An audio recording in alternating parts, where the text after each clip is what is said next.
வணக்கங்க. நான் உங்க சமையல்காரர் பொண்ணு. இன்னைக்கு நம்ம சமையல்காரர் பொண்ணுல பார்க்க போறது ஈஸியா செய்யக்கூடிய வெண்பொங்கல்ங்க. வெண்பொங்கல் செய்யறதுக்கு நான் 3/4 டம்ளர் பச்சரிசி, 1/4 டம்ளர் பாசிப்பருப்பு எடுத்து வச்சிருக்கேங்க.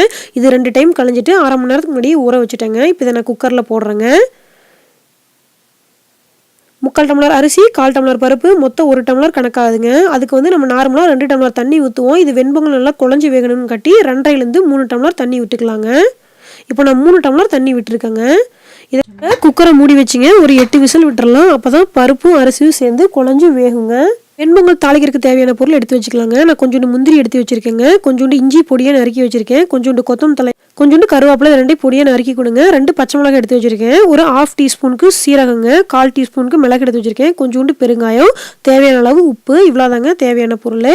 இப்போது விசில் அடங்கிருச்சு. குக்கரை திறந்து பார்க்கலாங்க. பார்த்திங்கன்னா பருப்பு அரிசி எல்லாம் நல்லா வெந்துருச்சுங்க.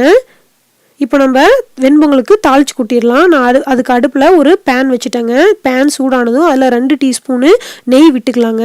உங்களுக்கு நெய் வேண்டாட்டி நீங்கள் எண்ணெய் கூட விட்டுக்கலாம். எடுத்து வச்சுக்கிற சீரக மிளகை போட்டுடலாங்க. சீரகம் லைட்டாக பொரியுதுங்க. இப்போ நம்ம முந்திரியை போட்டுடலாம். இஞ்சியும் போட்டுடலாங்க. பச்சை மிளகாயும் போட்டுடலாங்க. இந்த கருவேப்பிலை கொத்தமல்லி தழை இந்த 2ஐயும் போட்டுடலாங்க. நல்லா கலந்துக்கலாங்க. இப்போ கொஞ்சம் பெருங்காயத்தூள் போடுறேங்க. தேவையான அளவு உப்பு போட்டுக்கலாங்க. இப்போ இது பார்த்திங்கன்னா நல்லா வணங்கிருச்சு. இதை எடுத்து வெண்பொங்கலுக்குள்ளே கலந்துடலாங்க. இப்போ இந்த அடுப்பு பார்த்திங்கன்னா இன்னும் ஆன்லேயே தான் இருக்குதுங்க. இந்த குக்கர் எடுத்து இப்போ இந்த அடுப்பு மேலே வச்சிடலாங்க.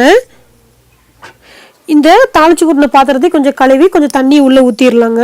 அந்த அடுப்பு ஆனில் இருக்குதுங்க. இப்போ இதை நல்லா கலக்கி விட்டுக்கலாம். இப்போது 2 ஸ்பூன் நெய் விட்டுக்கலாங்க. இப்போது இதை நல்லா கலக்கி விட்டுக்கலாங்க. ஏன்னா வெண்பொங்கலுக்கு அரிசி வந்து முழுசாக இல்லாமல் நல்லா குழஞ்ச மாதிரி இருக்கணும். இப்போ பார்த்தீங்கன்னா நல்லா குழஞ்சிருச்சு, ரெடி ஆயிடுச்சுங்க. இந்த ஸ்டேஜில் நம்ம அடுப்பை ஆஃப் பண்ணிடலாங்க. இப்போ இதை ஒரு ஹாட் பாக்ஸில் கொட்டி வச்சுருங்க. இப்போ பார்த்தீங்கன்னா வெண்பொங்கலோட கன்சிஸ்டன்சி இந்த மாதிரி இருக்கணுங்க. அப்போ தான் வந்து இது ஆறுனதுக்கப்புறம் கொஞ்சம் இஞ்சிரும். நம்ம அப்போ தான் பிளேட்டில் வச்சு சாப்பிடும்போது கொஞ்சம் சாஃப்டாக இருக்கிற மாதிரி இருக்கும். இல்லாட்டி உங்களுக்கு கல் மாதிரி இருக்கும். இப்போ இன்னும் கொஞ்சம் நெய் மேலே விட்டுக்கலாங்க.